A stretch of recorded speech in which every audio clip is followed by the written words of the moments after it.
Bem, eu tenho que dosar o colesterol do meu filho. Eu tenho que me preocupar com isso. Colesterol é uma coisa grave mesmo.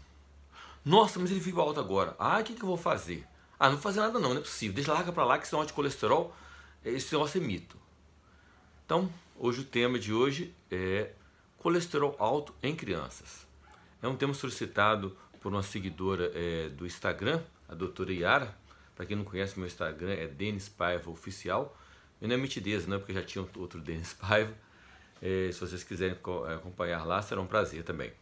Então o tema será sobre colesterol em crianças, aumento de colesterol, hipercolesterolemia em crianças. Para simplificar, eu vou transformar hipercolesterolemia em dislipidemia em crianças.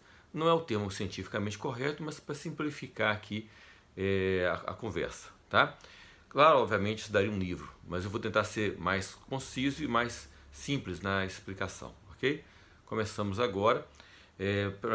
Para iniciar, disseram meu primeiro bom dia para todos, feliz e grato por ter sua atenção novamente. Meu nome é Denis, sou endocrinologista e esse é o canal Endocrinologia Sem Enganação. Novamente com o tema dislipidemia ou hipercolesterolemia em crianças. Bem, para quem não sabe, o excesso de colesterol na corrente sanguínea leva a uma série de problemas no organismo.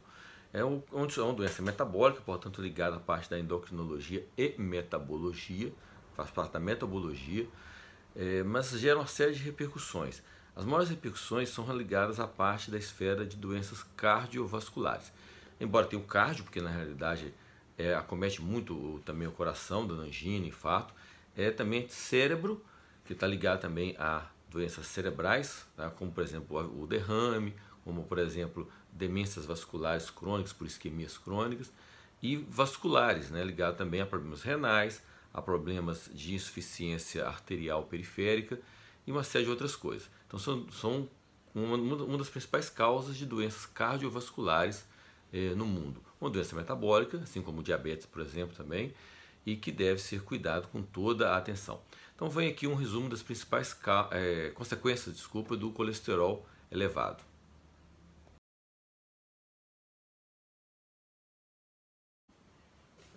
Bem, muitas pessoas me perguntam se o colesterol não dá sintoma. Na realidade, virtualmente não. Existem alguns sintomas sim que podem ocasionar, mas são sintomas muito incomuns, são sintomas geralmente raros ou associados a níveis muito elevados de colesterol. O maior sintoma do colesterol, infelizmente, é o problema que aparece, é o infarto fulminante, é o AVC fulminante, é aquela velha história que a gente ouvia algumas décadas atrás, do João que trabalhava na fazenda, aparentemente saudável, capinava, de repente ele caiu morto. Muitas das vezes consequência de um infarto, consequência de um colesterol alto ao longo da vida. Então faz todo sentido dosar colesterol e existem relatos de início de doença aterosclerótica que é o início do depósito excessivo de colesterol nos vasos sanguíneos que vão gerar todas as consequências que eu já citei. Existem relatos desse tipo de problema em crianças assim, de menos de 2 anos de idade já. Mas na prática não é infrequente você encontrar isso desde a pré-adolescência. Tá? Logicamente as repercussões clínicas elas acontecem mais tardiamente, geralmente após 30 anos de idade, mas a prevenção ela começa muito cedo. Por isso é recomendável dosar o colesterol em crianças acima de 2 anos de idade. Mas tem alguns poréns, alguns cuidados que eu vou colocar a seguir. Bem, esse primeiro cuidado parece óbvio, mas é muito comum você encontrar pais que fazem check-ups, exames de rotina em crianças, encontram colesterol alto e simplesmente não acreditam que está alto e não querem fazer nada. Então é uma coisa meio lógica, ou você não vai fazer nada, então não dose, simplesmente ignore, que na minha opinião é uma omissão, mas se você dosa, encontra uma coisa alterada, você tem que tomar providência, nem que seja a providência inicial, que deve ser sempre o quê? Reconfirmar. Tirando um caso com um nível de colesterol extremamente elevado, numa história familiar muito rica, você tem a obrigação ética, moral, profissional de reconfirmar esse colesterol. Erros acontecem, oscilações acontecem e você jamais deve rotular uma criança como portadora de uma dislipidemia sem antes confirmar isso e às vezes até reconfirmar no terceiro exame, tá? Isso é fundamental. Então não dose se você não vai fazer nada. tá ok? E se você dosar e resolver fazer alguma coisa, a primeira coisa, tenha certeza de que há alguma coisa a ser feita. Confirme sempre a necessidade de intervir. Bem, falando em intervenção em colesterol, a gente tem três grandes pilares: alimentação, atividade física e medicação. Tá, antes de começar a falar sobre cada um deles, eu gostaria de deixar bem claro a seguinte situação. Como a maioria dos eventos acontecem depois de 30 anos, mais comumente até depois de 45 a 50 anos, são muito poucos, ou exíguos os estudos de desfecho em crianças. Ou seja, existe muito pouco trabalho médico, especialmente envolvendo medicação, que começou a ser feito em crianças e que acompanharam essas crianças a longo prazo. Portanto, as diretrizes, as recomendações, os níveis de colesterol considerados normais em crianças existem, mas eles não têm uma força de estabelecimento baseada em trabalhos robustos e de longa duração como existem em adultos. Tá? Então há de se ter uma flexibilidade muito grande na análise e muito mais ainda na interferência dessa terapia.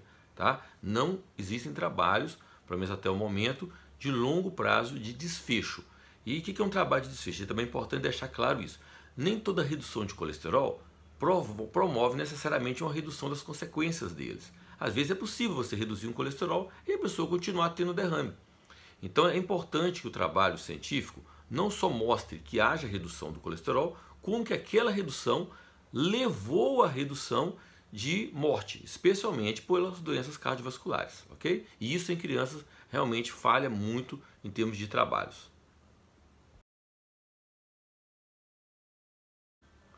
Bem, a alimentação é o maior problema em crianças. Logicamente, a alimentação saudável é fundamental para a saúde de modo geral, tá? Mas a intervenção alimentar sobre o colesterol em crianças, ela é importante, não só é importante como é fundamental e necessária. Mas geralmente ela tem um espectro de potência pequena, tá? Dificilmente você vai conseguir manter um colesterol muito alto, normal, por muito tempo, só com alimentação. Mas a alimentação é muito importante. Faz parte dessa alimentação evitar produtos ultraprocessados, evitar alimentos muito ricos em colesterol, procurar utilizar mais frutas, verduras, legumes, alimentos com mais fibras. Isso é importante, mas mais importante do que isso, você vai lembrar que uma vez instaurado o diagnóstico, daí a minha atenção para sempre confirmar isso, você vai pegar uma criança e vai colocar essa criança o resto da vida. Entenda essa palavra, essa frase, o resto da vida, é um tempo longo. Você vai colocar essa criança sobre um limite.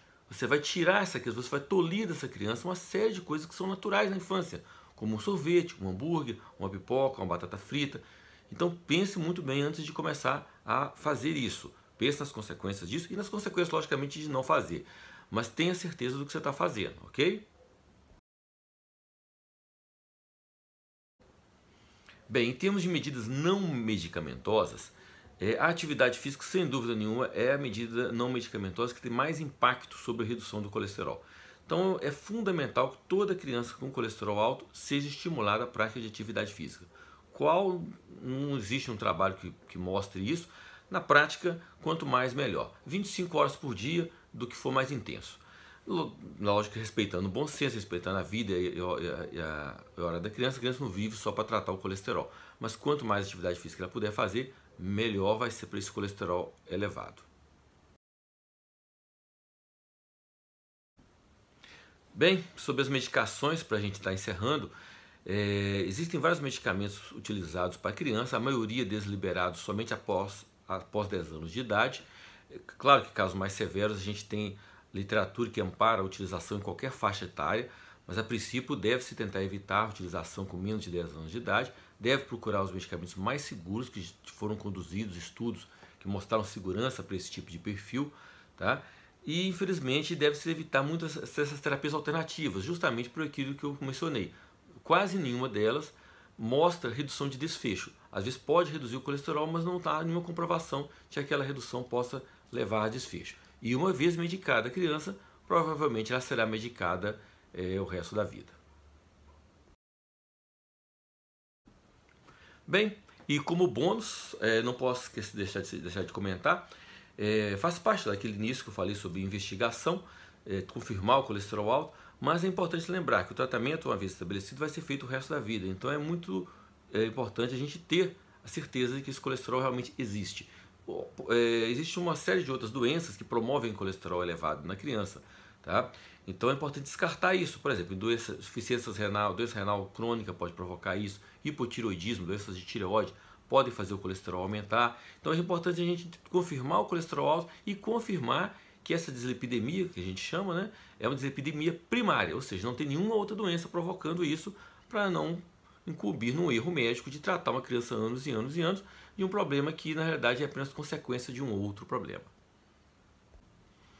Bem, enfim, se você gostou, achou que esse vídeo foi importante para você ou que possa ser importante para alguém, curta, compartilhe, se inscreva no canal, ative o sininho logo aqui embaixo. Muito obrigado por assistir. Saúde, paz, equilíbrio e fiquem com Deus.